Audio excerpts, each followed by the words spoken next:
Welcome to the Psych Central Show, where each episode presents an in-depth look at issues from the field of psychology and mental health, with host Gabe Howard and co-host Vincent M. Wales.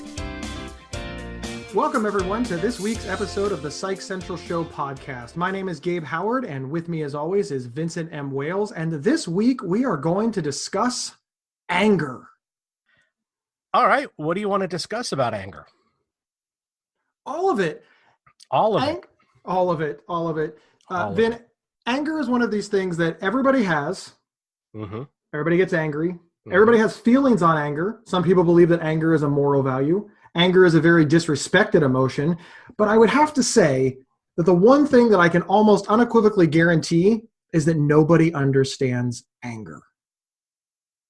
Fundamentally, I would say that anger is a part of our danger reaction system. You know, that the whole fight or flight thing that we all go through. Does that make sense? I mean, no, it doesn't make any sense at all. So if you get, because isn't fight or flight part of the scared? Like, aren't you scared? I mean, if you point a gun at me, fight or flight's going to kick in. Sure, but that's not the only thing that can trigger it. Okay. You know, because anger makes our blood boil, so to speak. Right? It gets the adrenaline pumping, and it's all one big happy system. The problem that we have is that some people don't learn how to rein it in. You know, we have a massive, in my opinion, we have a massive anger management problem in this country. So you don't think we have an anger problem in this country? You think we have an anger management problem in this country? Yeah, it's not the anger itself. It's not being able to control it. It's uncontrolled anger that's the problem. So is it okay to get angry? Let's address that right off the bat. See, I was raised that all anger was bad. If you are angry, you have lost control. You are a bad person. It's a moral failing. What are your thoughts on that? No, I don't agree. Now, I'm not a person who gets angry a lot. And when I do, it's usually at inanimate things like computers and cars. I do remember you beating up your car once. Yeah, it has happened. So yeah, anger is a perfectly natural reaction. Anger happens. It just does. And there's no reason to feel guilty for it, because it is, in its own way, healthy for us to express anger when we need to. Well, give an example of a healthy way to express anger. All right, so let's say that you're angry at a person. So a healthy way to express your anger at this individual would be to sit down with them, remain calm, explain why you are angry, and basically address things in a calm fashion. So things like using I statements. Yeah. I feel upset when you're late would be an example of an appropriate way to express if I was angry at you for being late. An inappropriate would be to raise my voice at you, scream at you, call you names. It'd be the same anger, but an inappropriate way to express it. Yeah, and another unhealthy way would be to smack me upside the head. Well, now, and this is the interesting thing for me. I believe that a lot of people believe that anger is the step one away from violence. And that's why people are so uncomfortable with anger. Yeah, except it's not. It's actually 2 steps away. Okay, what's the step in the middle? Not being able to control the anger. So anger is perfectly healthy. Not being able to control anger is unhealthy. And violence is, of course, is 1, unacceptable, and 2, what people fear that all anger is going to lead to. Yep. Okay, so how does this relate to mental illness? I mean, because people with mental illness are, 1, often accused of contributing to all of the violence in society, but 2, people with mental illness are also commonly referred to as angry. Society believes people with mental illness have this anger management problem that you speak of. Do we? No, not really. I mean, the mentally ill, in many cases, as you know, have a perfectly good right to be angry. You don't want to be bipolar. It would be logical if you'd be angry about that. But anger itself doesn't lead to violence, right? Again, it's the lack of control. And in the mentally ill community, let's put it that way, you're not going to find that people are any less adept at controlling their anger than in other sections of society, with the possible exception of those with schizophrenia. It's a little bit higher in that population. Well, a little bit higher is certainly not the same as everybody with schizophrenia is violent. No. the example that I always use here in Columbus several years back, we had a freeway shooter. Literally, somebody was shooting at cars on the freeway. Freeways? Oh. No, they were shooting the cars on the freeway. And as we know, 1% of the population, thereabouts, lives with schizophrenia. So in Columbus, we have 1 million people. So 1% of 1 million. Vin, you graduated from college. What's the math on that? I was an English major. I keep telling you this. Don't make me do math. So I believe that's 10,000 people if my math holds up, correct? So Okay, 1% yes. of 1 million is 10,000. All right. We might need a fact checker on this episode, but we had one freeway shooter who did, when we caught them, was a person with schizophrenia. The other 9,999, of course, all got blamed for that violence. Of course they did. Even though there was only one. So we've sort of gone off course a little bit. We were talking about anger, but I really think the reason that people are afraid of anger is because it leads to violence. And when it comes to people with mental illness, they believe that we're all violent because they perceive some of our symptoms as anger when they're just symptoms. Right. And we have to remember, too, that violence is not a product of mental illness. It just isn't. It's people are not angry because they are mentally ill. They are angry for other reasons. Well, now wait a minute. Okay. I'm going to play devil's advocate for a moment. Vin, isn't it true that all murders are committed by people with mental illness? No. Yeah, and it sounds stupid when you say it out loud, right? Yes. Yeah, Yes, so it does. So this general belief that society has that you can spot violence by way of mental illness, by way of anger, that really just doesn't hold up. Let me play devil's advocate. Do it. If you see a person who has a history of being violent, yeah, you better keep an eye on that person. But that's the only predictor. Right.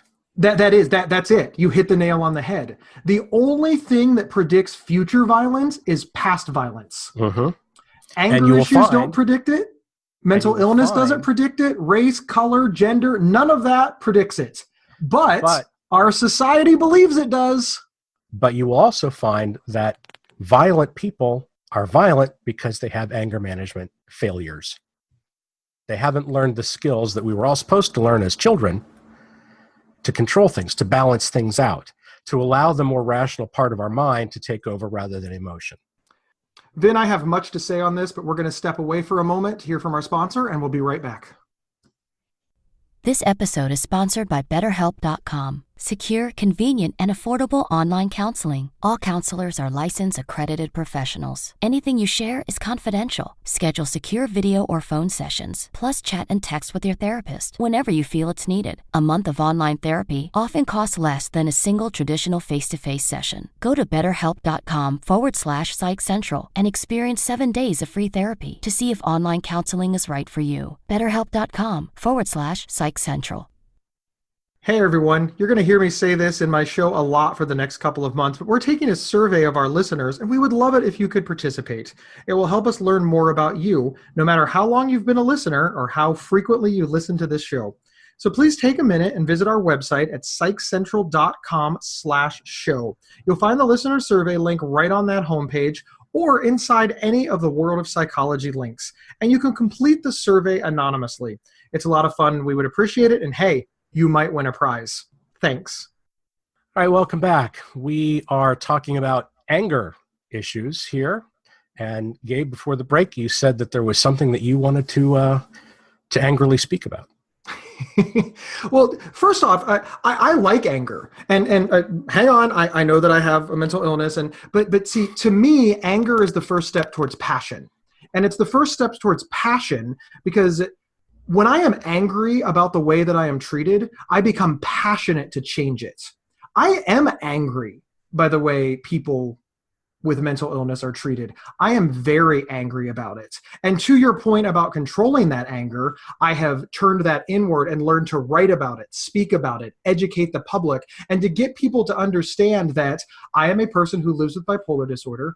I am angry about how I am discriminated against and stigmatized, and I am now going to explain that to you in a rational way that you can understand via my writing, my podcast, my speeches, etc.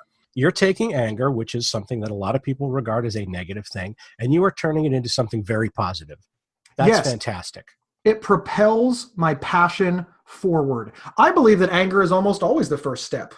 I mean, do we honestly believe that Dr. Martin Luther King was not angry at the way that he and others were treated? That became the drive to, be a leader in the civil rights movement. So if he wouldn't have been angry about it, he wouldn't have done anything. So thankfully he was angry, and we would expect him to be. Right. Exactly right. Let's go back to something that you said earlier, or something that I said earlier. One of us said it. People believe that people with mental illness are responsible for all of the violence in society. And strangely, to a lesser extent, they believe that we're responsible for all of the anger in society. But let's keep it on violence for a moment. Why do you think that is? Well, we do hear a lot about violent crimes in our 24 hours a day news saturation society.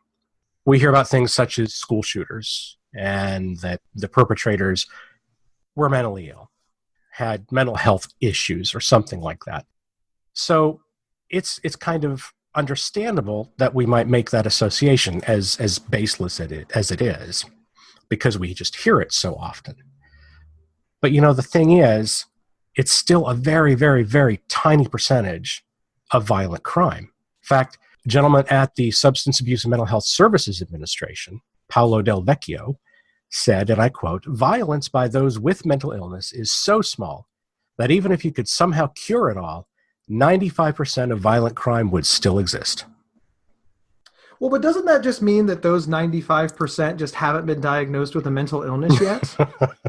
Obviously, I'm kidding. But this is the mental and verbal gymnastics that the media and our society will leap to get somebody to fit in whatever box.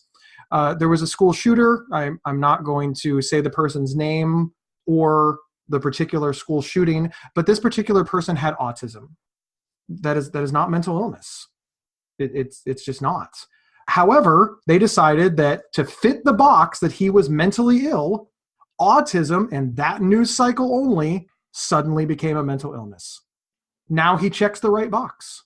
Nobody wanted to think of the school shooter being one of those adorable little autistic kids. They wanted to think of him as being a violent, angry, mentally ill teenager.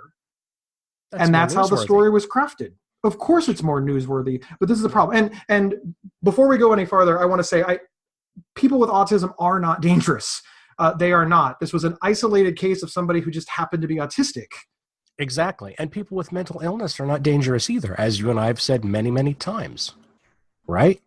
Exactly. However, there is something we should probably add. If you take a mentally ill person who has a substance abuse problem, drugs or alcohol, that makes a big difference. So is it the mental illness, or is it the drugs and alcohol, or is it the 1-2 punch? Or does it matter? Well, I don't know that it really matters, but it is true, unfortunately, that a lot of people with severe mental illness do self-medicate with drugs or alcohol. That's going to factor in, because that factors in for everybody.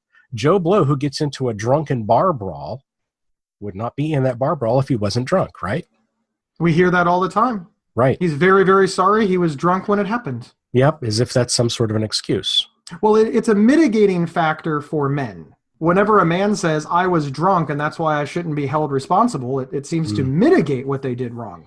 It seems to work differently for women, which is another example of the hypocrisy of our society when talking about things like drug and alcohol abuse, mental illness, violence, anger. For example, it's completely unacceptable for a woman to be angry at all. Whereas if a man is angry, it's because he's driven and determined. We can't say the B word, but that's what women are when they're angry. And that's ridiculous. And these are how these societal definitions crop up. These are not real human emotions. These are just things that people say. There are different rules for different people based on their genders, their ages, their socioeconomic status, which brings me to my favorite joke. What's the difference between a crazy person and an eccentric person? About $100,000. I thought that joke was the difference between psychologists and psychiatrists. I think that's prescribing privileges. But that's not funny. Okay, so why do we associate violence with mental illness? Well, I think mainly because there's really no clear explanation of the causes of violent crime from the mental health field. I mean, they're not offering anything. And I'm going to say it, because of the gun lobby. The first thing that I want to say is I am not anti-gun in any way. I like to shoot a gun. I don't own a gun because I feel that it is not safe for my own mental illness. So I don't want angry letters from people saying that I'm trying to overturn gun laws or anything like that. But I will say I do have a problem with being blamed for violence so that we don't have to blame guns. Exactly. And they've been doing this for quite some time now. A lot of times after school shootings, the theater shootings, any sort of mass shooting, really, the focus has not been on patients with anger disorders, but on those with other diagnoses. So if we hear about somebody shooting up a theater and they have schizophrenia, well, that fits the narrative, so it lasts longer in the news cycle. If we hear about somebody shooting up a public place and they don't have any of these, they don't have schizophrenia, they don't have the buzzword of the day, it doesn't seem to stay in the news cycle as long. Why do you think that is? Well, I think part of it is because we just don't really talk about anger disorders at all. And the mental health field is a little bit guilty about this too. I mean, if you look for anger issues even in the DSM, right, the DSM-5 doesn't really address anger except for intermittent explosive disorder, which is, of course, a very specific kind of thing. But it doesn't address people who just don't know how to control their anger. It's not quite the same thing. But if you look at these cases of violent crime, the school shooters and everything, almost every single one of these things comes down to long-term anger management problems. People who were angry at something, didn't know what else to do. Misdirection of their feelings. Yeah, exactly. Right. And I'm sure that you would find that these people have histories of this in less violent ways throughout the course of their lives. Like kicking walls, for example. Sure. Or throwing a glass against the wall, or cutting somebody off in traffic. Yeah, it'll be a regular occurrence in their lives too, not just a one or two time thing. When we talk about controlling our anger, I think that most people understand that the angrier you feel, the less clearly you think. And Absolutely. You lose your ability to reason. Listen, I've been angry. We've all been angry, but I've been very angry, really angry. I have been so angry that I have seen stars. That's a high level of anger. Mm-hmm. But see, as we've said, you have found a socially responsible way to express your anger, a very productive way, in fact. But not everybody has done that, and some have gone exactly the opposite direction. Okay, so let's say that you're one of these angry people. You're very, very angry. Perhaps that it has led to violence in the past. But answer me this, Vin. Can somebody get control over their anger issues? Oh, heck yeah. Of course they can. There are all sorts of techniques that you can learn on how to control your anger. There's deliberate shifting from your emotional state that you're in to something that's more objective. Yeah, it's a concentrated effort, but you can learn how to do it. There are relaxing techniques, deep breathing, for example. You can learn how to improve your communication skills and your listening skills. Mindfulness training, that's a word we hear a lot these days, mindfulness, and it's great for helping you learn how to get control over anger and other emotions. And let's not forget the good old-fashioned count to 10 before you react, before you respond, before you speak. It does work wonders. Absolutely. All right, so Vin, let's sum all this up. So what you're saying is that uncontrolled anger should be considered what? Like a top mental health issue? Absolutely. Why do you think society has been unwilling to accept this as a root cause of the violence problem that we have? Why don't we take anger more seriously? Why do we just sweep it under the rug? Because it's easier to blame others, right? It's easier to blame minorities, to blame the mentally ill, to blame certain racial groups. It's just easier. It doesn't require us to take a long, hard look at the problem that we have in our society with anger in general, that so many of us don't know how to control it. So it's not my fault, it's somebody else's fault, so therefore I don't have to do nothing but sit here and judge mentality. No, I think it's less that than the fact that we are more willing to look at other aspects of the perpetrator. They were mentally ill. That's why they did it.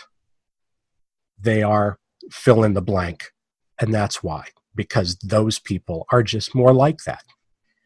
And it's this refusal to look at the real reason, which is uncontrolled anger issues. And yeah, it's because most people are ignorant of this. I know we don't have a lot of time left, Vin, but is that uncontrolled anger, could that be brought on by trauma? I mean, if somebody is really traumatized by something like the trauma of living with mental illness and being discriminated against, could that lead to this uncontrolled anger? I'm sure it could. Yeah. I mean, we don't know a lot about it because we just haven't focused on it. But yes, there could be several different causes of this, and that certainly could be one of them. I know that trauma-informed care is becoming sort of a buzzword in the mental health community, and I do think that we need to pay more attention to the things that are traumatizing ourselves, because the things that traumatize us make us angry, and if we can't control that anger, then we end up in all the places that we just talked about. So, Vin, this has been a great discussion, and we are pretty much out of time. Do you have anything that you'd like to add before we vamonos? I think the one thing that I would say at the end here is, I mean, we've been talking about anger and we've been talking about mental illness, but it's not just the mentally ill who need to learn how to control their anger. It's everybody who has a problem with it. And a lot of the people who have problems with it clearly are not mentally ill. Very true, Vin. Thanks, everyone, for tuning in. And remember, you can get 1 week of convenient, affordable, private online counseling, perhaps to address anger issues. Absolutely free, anytime, anywhere, by visiting betterhelp.com/Psych Central. And we'll see you next week. Thank you for listening to the Psych Central Show. Please rate, review, and subscribe on iTunes or wherever you found this podcast. We encourage you to share our show on social media and with friends and family. Previous episodes can be found at psychcentral.com/show. Psychcentral.com is the internet's oldest and largest independent mental health website. Psych Central is overseen by Dr. John Grohol, a mental health expert and one of the pioneering leaders in online mental health. Our host, Gabe Howard, is an award-winning writer and speaker who travels nationally. You can find more information on Gabe at gabehoward.com. Our co-host, Vincent M. Wales, is a trained suicide prevention crisis counselor and author of several award-winning speculative fiction novels. You can learn more about Vincent at vincentmwales.com. If you have feedback about the show, please email talkback@psychcentral.com.